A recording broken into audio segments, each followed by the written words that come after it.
लाखों लाखों लोग अपने खुद के छोटे मोटे साधनों से चलकर मुझे सुनने के लिए यहाँ पहुँचे हैं। इसके लिए मैं आप सभी लोगों का हार्दिक दिल से शुक्रिया अदा करती हूँ।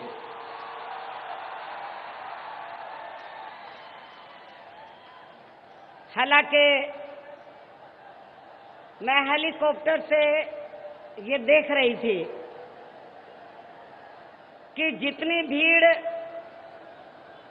आपके पंडाल के अंदर है उससे ज्यादा भीड़ पंडाल के बाहर सड़कों पर लोग खड़े हुए हैं, क्योंकि पंडाल में इतनी जगह नहीं है कि जो बाहर लोग इस पंडाल से कई गुना ज्यादा लोग बाहर सड़कों पर खड़े हैं आसपास की सड़कों पर, वो इधर आ सके।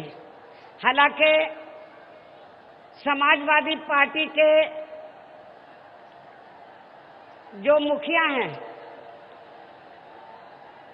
श्री मुलायम सिंह यादव के लिए तो ये मैदान काफी बड़ा था, लेकिन बीएसपी के लिए ये मैदान काफी छोटा है।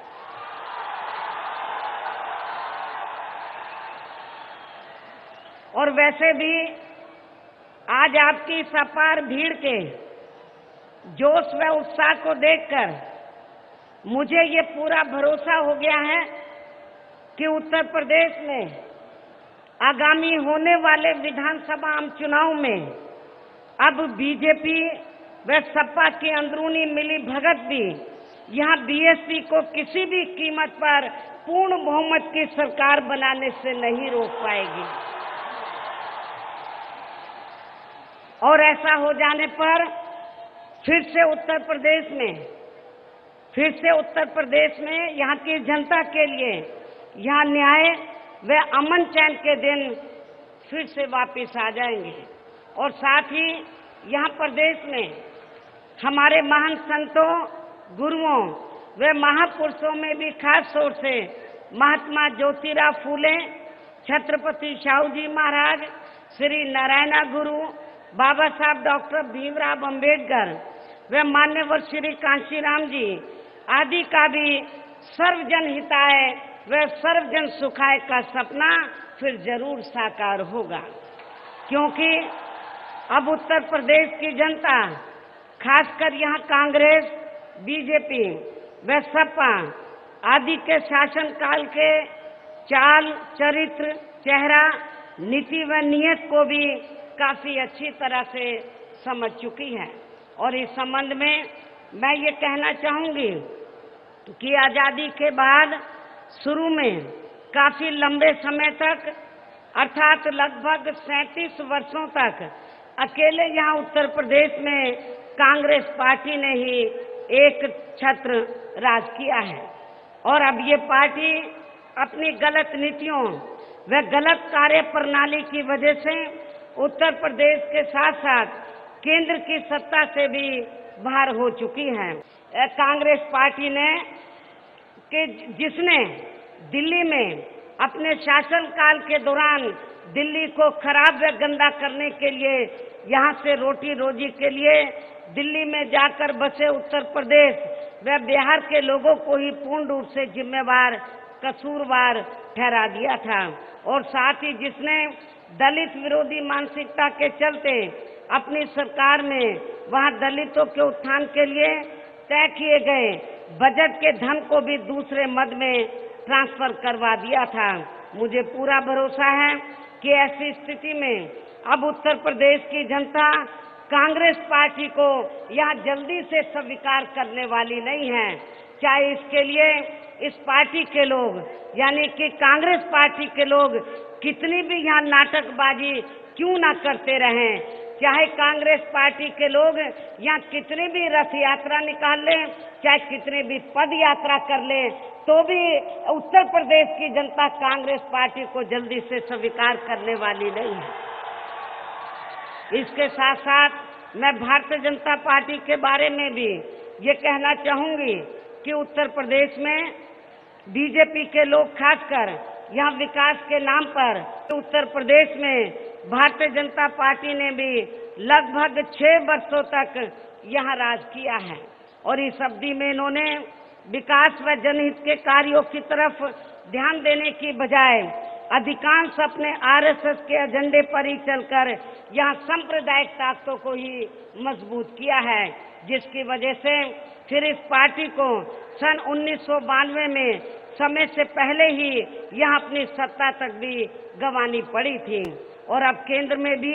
इसी नक्शे कदम पर बीजेपी की सरकार चल रही है, जिसने लोकसभा आम चुनाव के दौरान उत्तर प्रदेश सहित पूरे देश के हर वर्ग व हर जाति एवं हर धर्म के लोगों के साथ साथ यहाँ गरीबों, मजदूरों, किसानों, कर्मचारियों, व्यापारियों एवं अन्य विभिन्न क्षेत्रों में लगे लोगों के हित व कल्याण के लिए जो अच्छे दिन लाने के वायदे किए थे, वे सपने दिखाए थे, तो अब वे अधिकांश यहाँ बुरे दिनों में ही तब्दील हो गए हैं और आ जाती है तो बीजेपी के सत्ता में आते ही तो फिर पूरे देश में और खासकर उत्तर प्रदेश में जो यहाँ पर वर्षों से बुरे दिन चल रहे हैं हर मामले में, हर स्तर पर, तो वो अच्छे दिन में तब्दील हो जाएंगे। ये भारतीय जनता पार्टी ने तो लोकसभा चुनाव के दौरान कहा था, लेकिन मैं आप लोगों को ये बताना चाहती हूँ कि सन 2014 में जब लोकसभा के आम चुनाव हुए तो तब बीजेपी और इनके पीएम पद के उम्मीदवार ने ये कहा था कि आपके बुरे दिन चले जाएंगे और हर मामले में और हर स्तर पर अच्छे दिन आ जाएंगे। चाहती हूँ पूर्वांचल के लोगों से पूछना चाहती हूँ, आपको जो लोकसभा आम चुनाव के दौरान भारतीय जनता पार्टी ने ये कहा था, श्री नरेंद्र मोदी ने ये कहा था कि जब केंद्र में बीजेपी पावर में आ जाएगी तो फिर पूरे देश में जो गरीब और कमजोर वर्गों के लोग हैं तो उनको सरकारी राशन सस्ता मिलेगा, ये इन्होंने कहा था। लोकसभा आम चुनाव के दौरान बीजेपी ने कहा था कि पूरे देश में बिजली, पानी, स्वास्थ्य सेवाएं, रसोई गैस आदि सब सस्ती हो जाएगी। मैं आप लोगों से पूछना चाहती हूँ, क्या बिजली, पानी, स्वास्थ्य सेवाएं, रसोई गैस आदि क्या सस्ती हो गई है? क्या आप लोगों को सस्ती मिल रही है? और इतना ही नहीं, बीजेपी ने ये भी कहा था जब केंद्र में बीजेपी पावर में आ जाएगी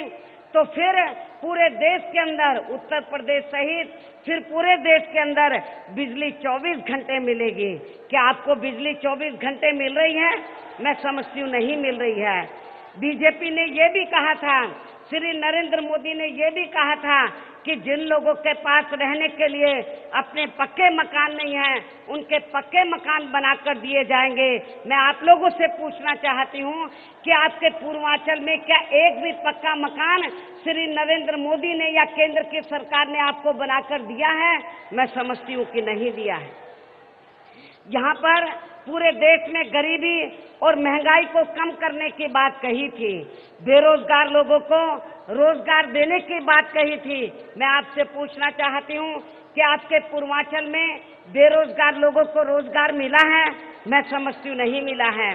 केंद्र की सरकार ने ये भी कहा था कि जो मजदूर लोग हैं उनकी मजदूरी बढ़ा दी जाएगी। क्या आप लोगों की मजदूरों की मजदूरी बढ़ी है? इसके अलावा किसानों को ये भी कहा था, जो किसान लोग थे उनको सस्ती सुविधाएं देकर उनकी आमदनी 2 गुनी कर दी जाएगी। क्या किसानों की आमदनी 2 गुनी हुई है? और इतना ही नहीं, केंद्र में जब बीजेपी पावर में आई तो भूमि अधिग्रहण कानून के तहत किसानों की जमीन भी छीनकर बड़े बड़े पूंजीपतियों को देने की इनकी योजना थी, लेकिन बीएसपी ने उनके इस मंसूबे को पूरा नहीं होने दिया। इसके अलावा